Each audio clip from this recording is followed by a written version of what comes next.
জুমার দিন দরুদ পাঠের গুরুত্ব ও ফজিলত। জুমার দিন মুসলমানদের জন্য আল্লাহ তাআলার পক্ষ থেকে এক বিশেষ নেয়ামাত। এই দিনটি সপ্তাহের সেরা দিন। জুমার দিনের অনেক ফজিলত ও বিশেষ আমল রয়েছে। তার মধ্যে সবচেয়ে গুরুত্বপূর্ণ ও সহজ একটি আমল হল নবী করিম হজরত মুহাম্মদ সাল্লাল্লাহু আলাইহি ওয়াসাল্লামের ওপর বেশি বেশি দরুদ পাঠ করা। আল্লাহ তাআলা কোরআনে মুমিনদের নির্দেশ দিয়ে বলেন, নিশ্চয়ই আল্লাহ ও তার ফেরেশতাগণ নবীর ওপর দরুদ পাঠ করেন।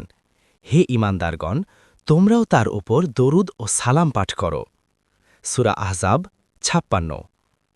রাসূলুল্লাহ সাল্লাল্লাহু আলাইহি ওয়াসাল্লাম বিশেষভাবে জুমার দিনের কথা উল্লেখ করে বলেছেন, তোমাদের সর্বোত্তম দিন হল জুমার দিন, তাই এই দিনে আমার উপর বেশি বেশি দরুদ পাঠ করো, কারণ তোমাদের দরুদ আমার কাছে পৌঁছানো হয়। আবু দাউদ।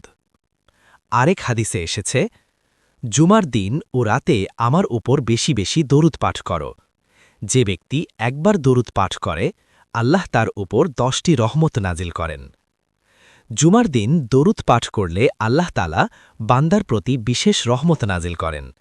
এতে গুনাহ মাফ হয়, অন্তর পরিষ্কার হয় এবং ঈমান মজবুত হয়।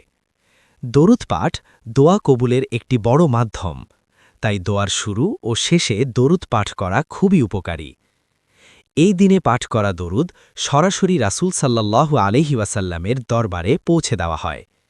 এতে নবীজির সঙ্গে একজন উম্মতির ভালোবাসার সম্পর্ক আরও দৃঢ় হয়।